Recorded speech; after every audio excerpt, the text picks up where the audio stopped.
नमस्कार, मैं पंकज प्रसून। क्या उत्तर प्रदेश और बिहार में मुस्लिम यादव समीकरण दरक रहा है? कई लोग ये सवाल उठा रहे हैं और सवाल इसलिए कि दोनों जगहों पे इस बार जो उपचुनाव हुआ और जो चुनाव परिणाम आए हैं, ऐसा लग रहा है कि मुस्लिमों ने अलग और यादवों ने अलग मतदान दिया है। अगर उत्तर प्रदेश से शुरुआत करें तो आप कटहरी सीट ले लीजिए। वहां अधिकांश आबादी मुसलमान थी, लेकिन वहां से जीत हुई भारतीय जनता पार्टी के उम्मीदवार की। और बिहार को ले लीजिए। बिहार में एक बेलागंज सीट है जहां पे उपचुनाव हुआ।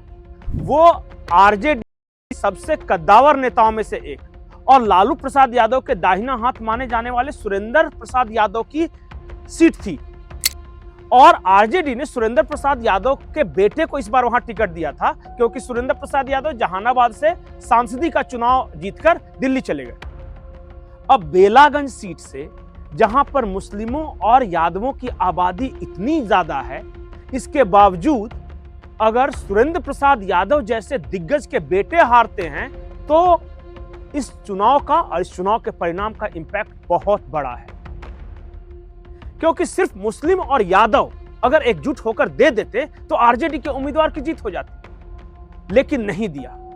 नीतीश कुमार अक्सर एक बात कहा करते हैं। वो कहते हैं कि जहां आरजेडी के यादव के खिलाफ हमारा यादव कैंडिडेट होता है, वहां हमारे जीतने का स्ट्राइक रेट 70% के आसपास है। और वो शुरू से बताते हैं कि कैसे मधेपुरा में शरद यादव ने लालू प्रसाद यादव को हराया। उसके बाद पूरी वो सीरीज बताते हैं। बेलागंज में भी वही हुआ। आरजेडी के यादव कैंडिडेट के सामने अगर जेडीयू का कोई यादव कैंडिडेट है तो उसकी जीत होती है। और इसका कारण छुपा हुआ है सामाजिक समीकरण में। जो भी यादव कैंडिडेट जेडीयू का होता है तो थोड़ा बहुत अपनी जाति का वोट वो ले लेता है। इसके अलावा उसको बाकी जातियों के वोट एक मुश्त मिल जाते हैं, जैसे सवर्ण हो गए, जैसे कोयरी कुर्मी हो गए, जैसे अति पिछड़े हो गए। हमारे यहाँ जो बिहार में पचपौनिया कहा जाता है वो हो गए। दलितों की एक बड़ी आबादी का वोट मिल जाता है। और आरजेडी कैंडिडेट किस भरोसे रहते हैं? तो सिर्फ मुस्लिम और यादव के। और कई बार तो ऐसा हुआ है कि जेडीयू का कैंडिडेट अगर यादव है तो मुसलमानों की भी एक संख्या, अच्छी खासी संख्या जेडीयू के कैंडिडेट को वोट दे देती है। तो वहां पे जेडीयू का स्ट्राइक रेट अपने आप अच्छा होता है। लेकिन मैं बार बार आपको बोल रहा हूं कि क्या उत्तर प्रदेश और बिहार में माई समीकरण दरक रहा है? और वो क्यों, मैं बताता हूं।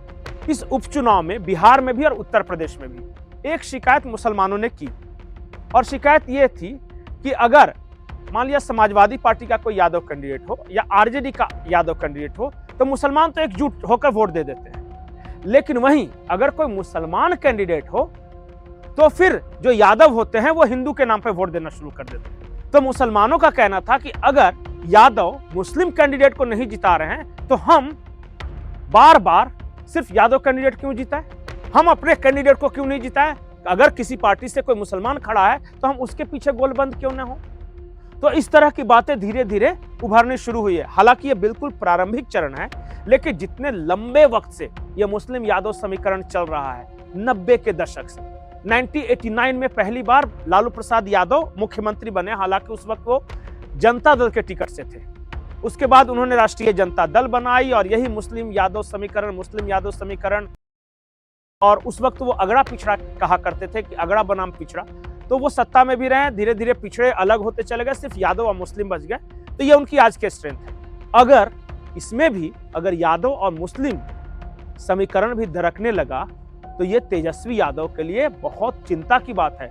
और उसी प्रकार चिंता की बात है अखिलेश यादव के लिए भी, क्योंकि कटहरी जैसी सीट अगर अखिलेश यादव का कैंडिडेट हार रहा है तो वाकई ये आने वाले खतरे का संकेत है।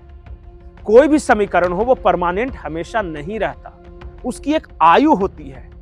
और अगला जनरेशन जो आएगा या उसके बाद का जो जनरेशन आएगा वो सवाल करना शुरू कर देगा कि बार बार हम इसी तरह के समीकरण में क्यों फंसे रहे, हम कुछ अलग क्यों ना देखें जहां हमारे जीवन में कुछ बेहतरी हो सके।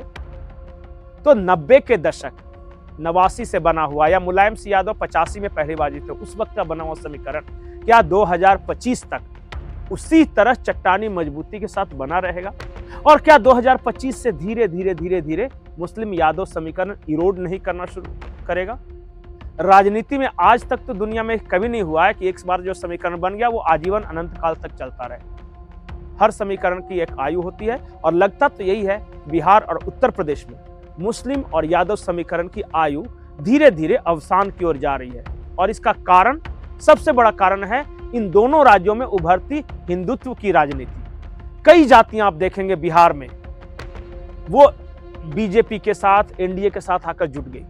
चिराग पासवान की वजह से हो सकता है वो पासवान जाति के लोग हों, हो सकता है भारतीय जनता पार्टी के कारण पिछड़े और सवर्ण हो, नीतीश कुमार के कारण दलित, महादलित, कुर्मी कोयरी हो, लेकिन अब वो हिंदुत्व की राजनीति करने लगे हैं। उसी तरह उत्तर प्रदेश में भी देखिए ना, यादवों के एक बड़े तबके को छोड़कर, हालांकि मैं मानता हूं कि यादवों का भी एक अच्छा खासा तबका भारतीय जनता पार्टी को वोट करता है वहां, इसके अलावा बाकी तमाम जातियां, यहां तक कि जाटव भी अब बीजेपी को हिंदुत्व के नाम पर वोट देने लगे हैं। तो जब समाज का पूरा, जब एक ही धारा की ओर सब पूरा समाज बह रहा हो, तो यादव कब तक अपने आप को होल्ड करके रख सकते हैं? और क्या उनका जो समाज है और उनकी जो अगली पीढ़ी है वो सवाल नहीं करेगा कि जब सारे हिंदू एक तरफ जा रहे थे तो आप क्या कर रहे थे उस वक्त और क्यों कर रहे थे? सवाल कई हैं, लेकिन फलाफल यह है कि जो 90 के दशक में जो मुस्लिम यादव समीकरण दिखता था उत्तर प्रदेश या बिहार, या फिर जो अगड़ा या पिछड़ा के बीच जो गोलबंदी दिखती थी, खास करके मंडल कमीशन की सिफारिश लागू होने के बाद, अब वो धीरे धीरे वो ताप कम होने लगा है। और जैसे ही जातिवाद का ताप कम होगा, हिंदुत्ववाद का ताप बढ़ना शुरू करता है। इसलिए कांग्रेस चाहती है कि देश में जातिगत जनगणना हो ताकि जातिवाद बरकरार रखे, क्योंकि अगर जातिवाद नहीं रहेगा तो हिंदुत्ववाद बढ़ेगा, और हिंदुत्ववाद बढ़ेगा तो सीधे भारतीय जनता पार्टी या उसके साथ जो सहयोगी दल है उनको फायदा हो। तो आपको क्या लगता है? कमेंट सेक्शन में जरूर बताएं कि उत्तर प्रदेश हो या बिहार, क्या वहां मुस्लिम यादव समीकरण दरक रहा है? और क्या मुलायम सिंह यादव या लालू यादव जैसी मास अपील तेजस्वी या अखिलेश के पास नहीं है, इस कारण से दरक रहा है, या इसके कोई और कारण हो सकते हैं? आपकी क्या राय है? कमेंट सेक्शन में जरूर बताएं। नमस्कार।